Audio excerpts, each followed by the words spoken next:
Hi everyone, welcome back to the channel. My name's Bryony and I'm one half of the Indecisive Readers. Today I am here on Valentine's Day to complain about romances for you. I actually don't hate romances as much as I thought I would coming up to this video, but the things that I hate in romances I feel more strongly about. To put this in context, I have been in a relationship for 3.5 years. I am now engaged. I met Sam through Tumblr, where I followed him when he was talking about one of Hollyborn's books. We started talking because we were complaining about Brexit. We met up a few months later and yeah, we're still going strong. It's all great and everything. On Wednesday, I wrote a blog post about my place in the LGBT+ community. I really like the word queer, not because I necessarily think I am attracted to the other gender, but because I identify as demisexual, which means that I have to form an emotional connection to someone before I feel romantically towards them, and within that, before I feel sexually towards them. I don't remember having any crushes throughout school, but when I started talking to Sam and formed that emotional connection, because we couldn't do anything else for like 6 months, we just were talking. Because I formed that emotional connection first, I felt really comfortable being around him and being in a relationship with him quite quickly. I say I like the term queer because this isn't me coming out. My post wasn't me coming out because I've got nothing to come out as. I still identify as straight, but I don't know, maybe because I haven't formed that emotional connection with women beside being friends. Maybe I don't know if I'm actually more queer than I am. So I actually like the idea of a label like queer that just covers all bases, but I also know some people don't like it. I know they like the specificity of LGBTQIA+, all those letters and what they mean. So what does demisexual mean in terms of romances for me? Well, it means that I feel quite strongly towards them, at least that's my personal experience. I find it difficult to enjoy a romance that I can't personally relate to. I will talk in a minute about what I specifically like and dislike about romances, but generally I don't like romances that just happen like that. I like romances where they build up as friends, where they talk to each other, where they don't say I love you straight away, because that doesn't make sense to me. I can't see myself in those characters, and whilst you don't always have to feel yourself in characters, I think it sometimes helps, especially in romances where you want to form an emotional connection, so then you're invested in the story.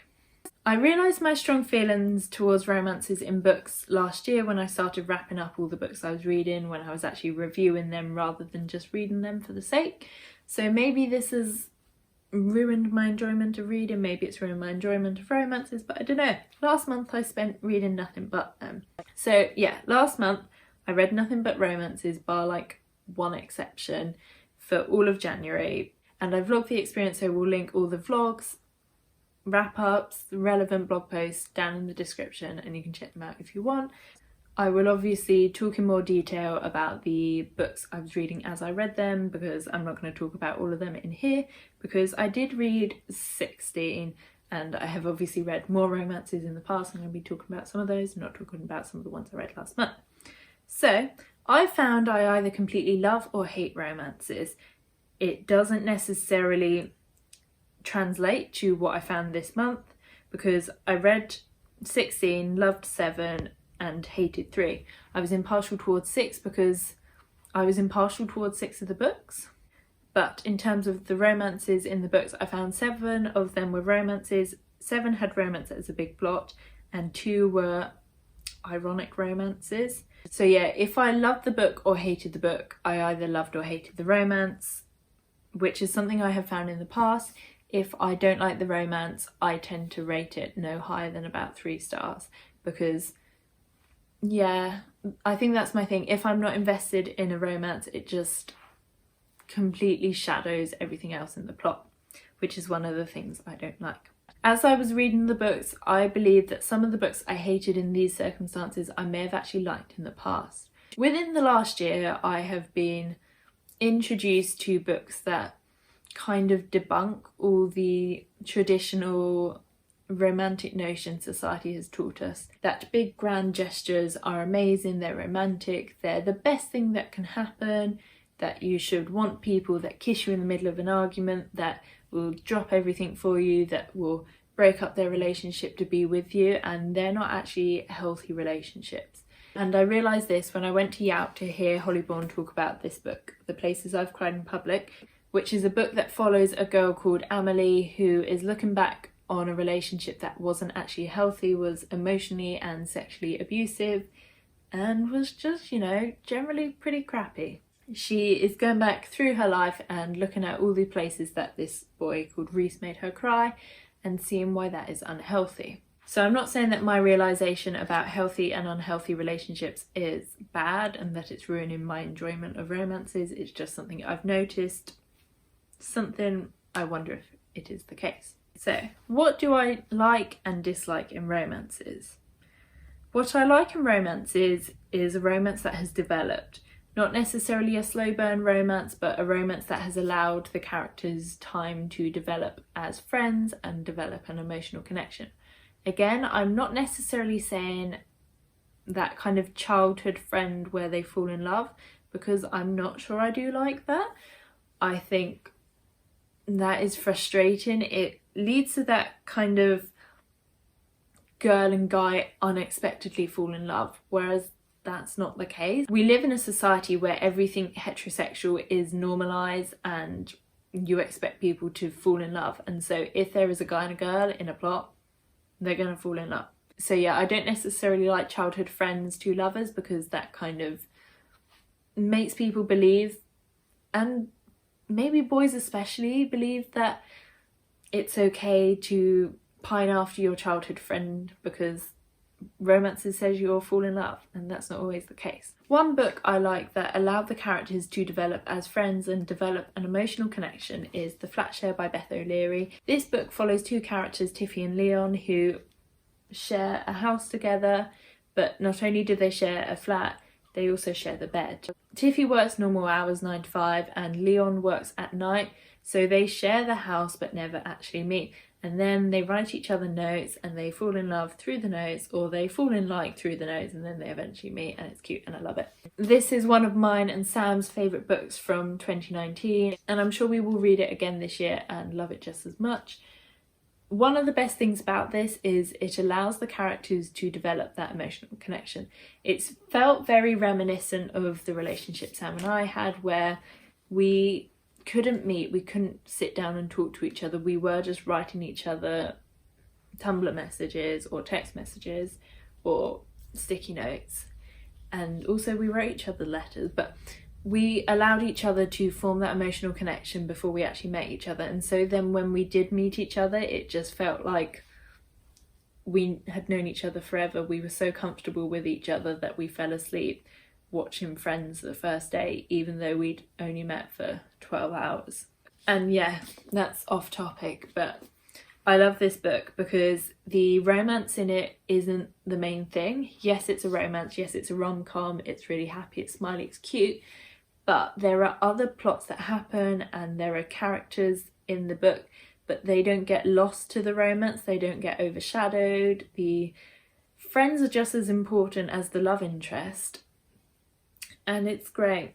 I would recommend everyone read this book. I know some people don't like it, I know some people don't like Leon's narrative, but yes, it's not great, but you can so clearly see whose narrative is whose. Another thing I like about romances is, as I've said, romances I can relate to, and this is a strong contender for doing just that. I also don't like insta love and the first confession of liking each other being I love you. That doesn't happen. You don't go up to someone who you've been looking at for 3 days and be like, I love you, you know? That doesn't happen. I love you doesn't have to be this big grand gesture, but it's more of a big grand gesture than a lot of romances seem to think it is. The first example of insta love and saying I love you really early on that I remember disliking was Wicked Fox by Kat Cho. This is about a girl called Mi-young. It's been a long time since I read this. This is about a girl who is a gummy-ho, which is a nine-tailed fox from Korean legend. They feed on the souls of men and that fuels them. But then this girl loses her fox speed, and without that she can't siphon this energy from men and will die. Something happens, and honestly I can't remember what happens other than there's a romance, and I was really interested in the Korean folklore kind of element, but it felt like it got overshadowed by the romance. They developed as friends but then very quickly went from friends to lovers, and it felt like she couldn't just have a friend. It felt like she needed a friend rather than a romance. But it was one of those I love you moments, and it was really frustrating to me because I remember reading it and being like, we don't need this. On the other side of that is It Only Happens in the Movies, again by Holly Bourne. There will be a lot of Holly Bourne books in this. I think Holly Bourne does romance really well, or not romance. But this is a non-romance. In this she debunks every romantic movie cliche. The main character Audrey is doing a media studies report on romantic films, and she does that. Each section of her life is kind of narrated by the big moments in romantic films, so like the big breakup, the get together, the romantic montage, and her life and her romance reflects this. I think this does romance really well. I love it. This video is sponsored by this book. I think it did everything well. It did it really articulately. So if you believe in what I'm saying in this video, you should go and read this book. I'm bringing it up now because, as a bit of a spoiler, there's no I love you scene. It's kind of hinted at. It's I think I'm falling in love with you, or I'm falling in love with you, and then the big I love you is saved for a moment, but it's saved for a moment where it kind of is a bit emotionally abusive, where something's going wrong and someone feels the need to fix their mistakes, and they just figure the way to do that is by saying I love you. And so this book does it really well. Another example of insta-love I didn't love but didn't hate as much was The Deathless Girls by Kieran Millward Hargrave. I say I didn't love but didn't hate as much, but I didn't hate it as much basically because it wasn't straight. This book is a retelling of The Brides of Dracula for young adult, but it has elements of Romany folklore, I believe. It features a female-female romance, and basically that's the reason why I didn't hate it as much as I felt I should. It was the kind of romance where if it was straight, I'd hate it. They just looked at each other across the room and just knew that they were meant to be together, and that's not how romance works. That's why I really disliked this book. I think I actually rated it 3 stars, but that's only because I liked the setting and the story, but the romance itself was not good. Another thing I like in romances is a romance that actually does something. A romance that moves along the plot or adds to the plot and just doesn't exist for the sake of there being a boy and a girl in the same narrative. The example I want to talk about is To Kill a Kingdom by Alexandra Christo, which is a feminist retelling of the Little Mermaid story, but with sirens and pirates. The siren has to steal a human's heart, and she specifically chooses a prince's heart every year for her birthday to do what sirens do. And the prince is a pirate and a siren killer, and so obviously their paths cross and obviously they fall in love. But I'm not telling you that because it's a spoiler, because they unexpectedly fall in love. I really enjoyed the romance in this because it made sense narratively wise. The way it was included was really clever. I thought it was really well done, and it actually made me like the book more, even though I was expecting it. I think the way it was done was really, really well. Obviously on the other side of I like romances that move the plot along, we've got I don't like romances that are just there. One example I have of this is Trail of Lightning by Rebecca Roanhorse, which again is meant to be a feminist story about monster slaying, kicking butt girls who go around and slay the monsters, and it was kind of like feminist supernatural, I heard, and it's got gods and it's about Native America, but all that amazing stuff and all their own voices I felt was overshadowed by the fact that the romance seemed to take over. I'm fine with a romance. Even though this video doesn't suggest it, I'm fine with a romance. But when the core of a character is changed for that romance, it seems like such a waste. So her whole purpose originally was to find her mentor who left her and save these people who are getting haunted by these monsters and killed by them and all this horrible stuff. But she gets a guy who helps her on her mission and obviously falls in love. But her original mission, the finding the mentor, was the finding the mentor because she fancied him. And it's just so frustrating that these women's stories are told by the men that they want to sleep with, and it just annoys me. Like, if there's going to be a romance, make it have a purpose. I'm not reading these books for a romance, I'm reading these books for the other stuff. If the romance doesn't actually serve a point, just don't include it, or don't include it as a major thing. It's fine if it just exists there in the background and occasionally they will go home to their lover, or they want to get home to their lover, or I don't know, they want to get home for someone they're pining for, but just don't make it take over. Don't make them be in the middle of a fight scene and want to kiss someone over there because they never have, but they've always wanted to. Just don't. I got frustrated by that because that's the thing that in all my reviews I have been frustrated by. That's the one thing that's really dropped my ratings there, is women losing their agency because of the guy they like. Hello, you joining in? Another thing in romances I love is obviously a happy ending. I'm not reading these books to be disappointed and not see these people together. If I'm reading a romance, I want to see them together. One good example I've got is Heartstopper, where yes, they spend the first volume pining over each other and the first volume ends on a bit of a cliffhanger, but when they're together it's cute, they're happy, they're making friends, they're making an emotional connection, they are learning about romance together. But on the other side of this, one romance I hated was One Day in December by Josie Silvera. And this book is about two people that see each other through the misty window on a very full bus and decide that they should be soulmates after this. They then spend the rest of the book missing each other. You know, the kind of book where they keep getting with other people, and when they fall out of the relationship, the other one's in a relationship or is married or is committed or having a children. That kind of book. Now, some of these books are fine. I loved Love Rosie, or what the book is actually called. The book is called Where Rainbows End by Cecilia Ahern. I really liked this film and I really liked the book, but I didn't like it in One Day in December. I think this is because I didn't like the characters. The characters were whining about not being with each other all the time. They had, like, it was one of those dual POV books, so you were getting that from both people. And then they were just annoying, and they didn't have a life really other than wanting to be with the other, and it was just really frustrating. And then when they finally are together, the book ends. The book ends as they kiss for the first time.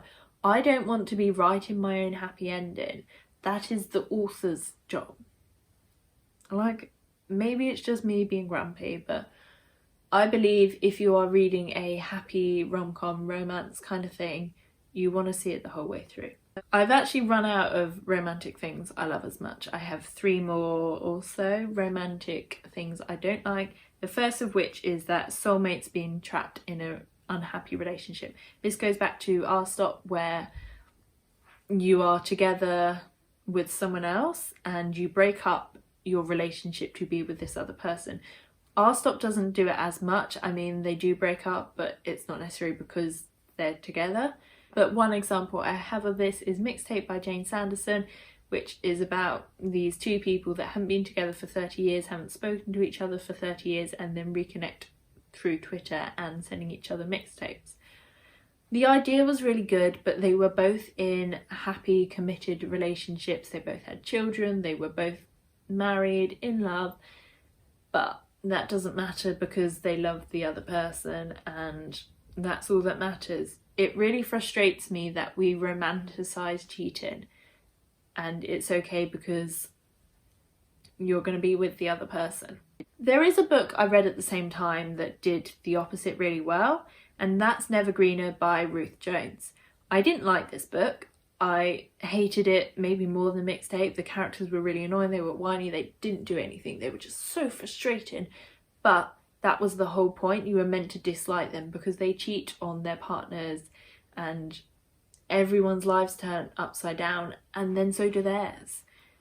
It's not saying that every time you cheat and you cheat with your soulmate it gets better. It doesn't all the time, and I think that was really well done. But so many books and films and TV shows say it's okay to cheat on someone if the person you're cheating with is the person you're meant to be with, and it's not as simple as that. It does ruin a lot of people. It ruins families, it ruins friends, it ruins your whole life, and it's okay because it's just all right for these two people, whereas that's not the case. We shouldn't be celebrating this kind of love. We should be pointing a spotlight at it and saying, you know what, this isn't always okay. One book I read in January that basically stuffed all the things I didn't like into one book but also could have liked in other circumstances is The Kiss Quotient by Helen Huang.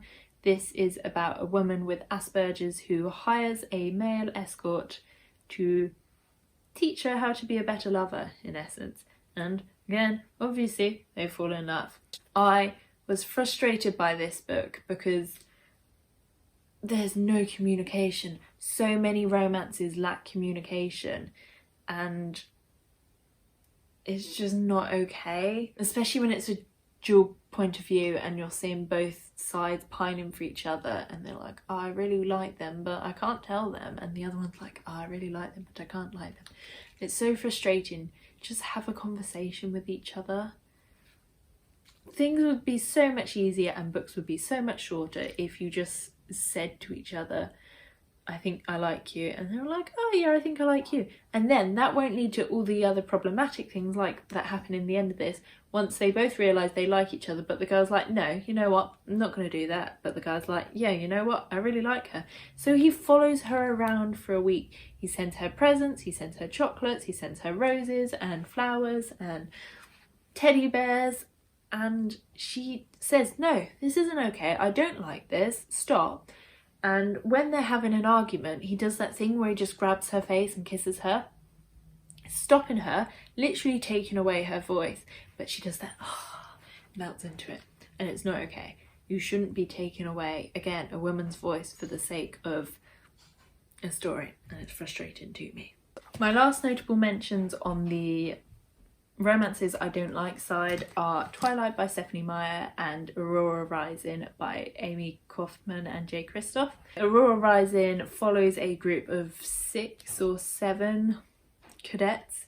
They go on a space mission and come across this girl called Aurora who may save the world, but they don't know it yet. Twilight, if you don't know, is about a girl called Bella who moves to a new town and gets interested by this family called the Cullens, and they turn out to be vampires, although I don't think I meant to tell you that, that's probably a spoiler. But if you don't know Twilight has vampires, where have you been?